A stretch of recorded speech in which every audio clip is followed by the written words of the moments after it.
Nesse vídeo eu quero te trazer 3 fundos imobiliários que, a meu ver, estão baratos para você colocar aí na sua watchlist para você fazer uma avaliação mais aprofundada posteriormente, tá? Por que aprofundada posteriormente? Porque isso aqui não é uma recomendação de compra, você não deve interpretar dessa forma, porque esse vídeo aqui ele tem 10 minutos, então a gente vai falar de 3 ativos diferentes, vai dar 3 minutos e meio para cada um deles, então se você tomar uma decisão baseada nisso daqui, você pode ter certeza que você não está investindo, você está perdendo o seu dinheiro, porque seguir dicas, não importa qual fundo imobiliário a gente esteja falando, pode ser o melhor do mundo, se você não entendeu de fato o que você está fazendo, você vai perder dinheiro. Então, para quem não me conhece, meu nome é Felipe Guimarães, eu iniciei minha jornada na Bolsa de Valores lá em 2008 e hoje eu estou trazendo conhecimentos para vocês aqui sobre Bolsa de Valores, beleza? Então aqui não tem enrolação, vamos direto para o primeiro fundo que a gente vai falar hoje, que é o KNRI, o Kinea Renda Imobiliária, beleza? Esse fundo aqui ele foi fundado lá em 2010, ou seja, já tem um histórico para a gente poder avaliar, isso é interessante, porque quando o fundo acaba de ser criado, a gente ainda não tem um histórico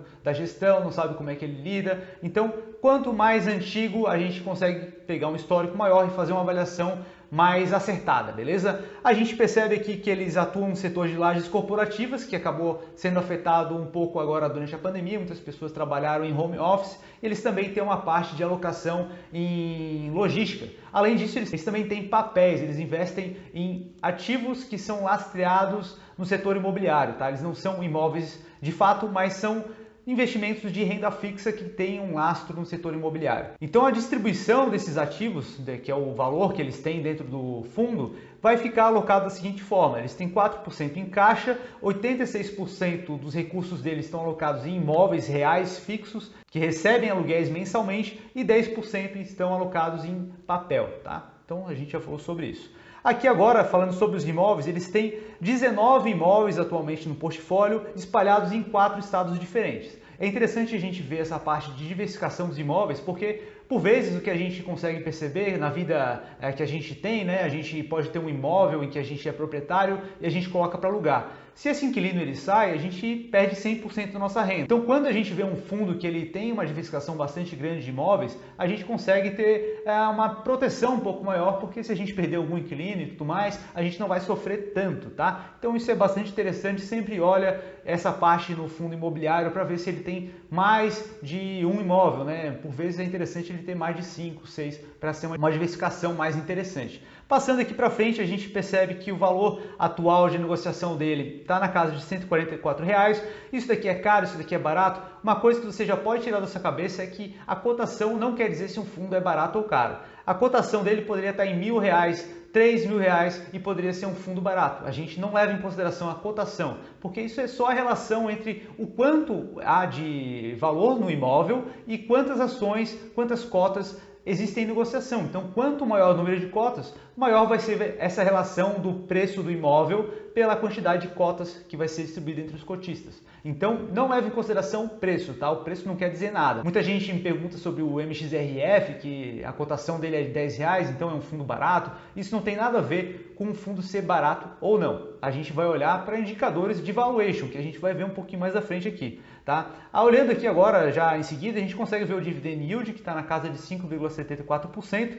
E agora, falando sobre o primeiro indicador de valuation, a gente vê aqui o PVP. Esse sim a gente pode tomar algum indício de que o fundo está barato ou não, né? Então a gente vê que ele está em 0,91 vezes, né? Então isso quer dizer que ele está negociando 9% abaixo do seu valor patrimonial. Se pegar todos os imóveis dele e liquidar no mercado, a gente vai ter sendo avaliado atualmente, o que a gente paga é 9% abaixo disso. Então a gente vai estar pagando mais barato por esse imóvel. Aí, claro que a gente não deve levar em consideração somente esse indicador de forma isolada, porque isso seria um erro. A gente precisa avaliar de forma global esse fundo imobiliário aqui para a gente ver se vale a pena ou não investir nele. Mas esse é um indício sim de que esse fundo está barato, tá? Se você não estiver compreendendo muito bem o que a gente está falando aqui, esses termos mais técnicos um pouco, eu quero te convidar para participar da jornada rumo aos primeiros R$ 100.000. Eu vou mostrar lá o que eu faria na prática com o meu patrimônio se eu estivesse começando a investir hoje com o conhecimento que eu tenho atualmente, tá? Então o evento vai ser bastante interessante, você vai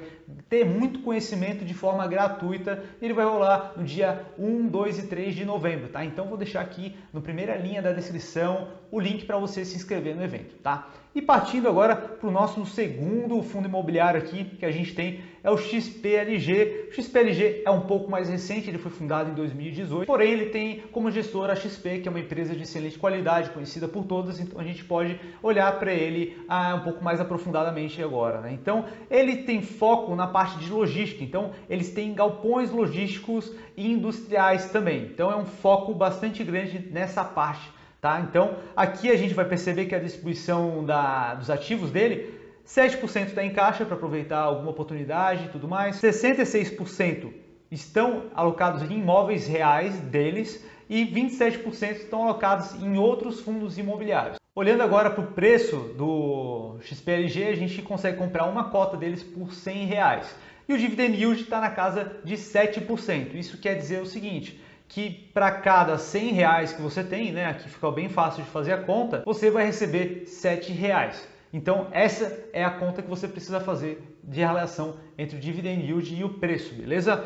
Agora a gente vê aqui o PVP está na casa de 0,93, isso quer dizer que está sendo negociado aí 7% abaixo do valor patrimonial. Eu vou colocar um gráfico na tela agora para você ver a distribuição por estado desses imóveis, então você percebe que alguns desses imóveis estão lá em Pernambuco, outra parte em São Paulo, no Rio de Janeiro, Santa Catarina, Rio Grande do Sul e Minas Gerais. Eu vou colocar alguns gráficos na tela aqui que é interessante você observar esse tipo de coisa aqui, tá? Então a gente vê aqui o vencimento dos contratos, a gente percebe que boa parte desses contratos eles têm um vencimento superior a 36 meses. Apenas uma fatia bem pequena vai vencer entre 9 e 12 meses, outra fatia ali que representa aproximadamente 20% dos contratos de 21 a 24 meses. Então, boa parte dos contratos ainda são de longo prazo dentro do fundo XPLG, beleza? Aqui o indexador dos contratos é interessante também. Mais de metade, ali por volta de 70%, está atrelado ao IPCA, então a gente consegue ter um reajuste do que o inquilino paga para o fundo corrigindo pelo IPCA, outra parte é corrigida pelo IGPM e a outra pelo IPC/FIP,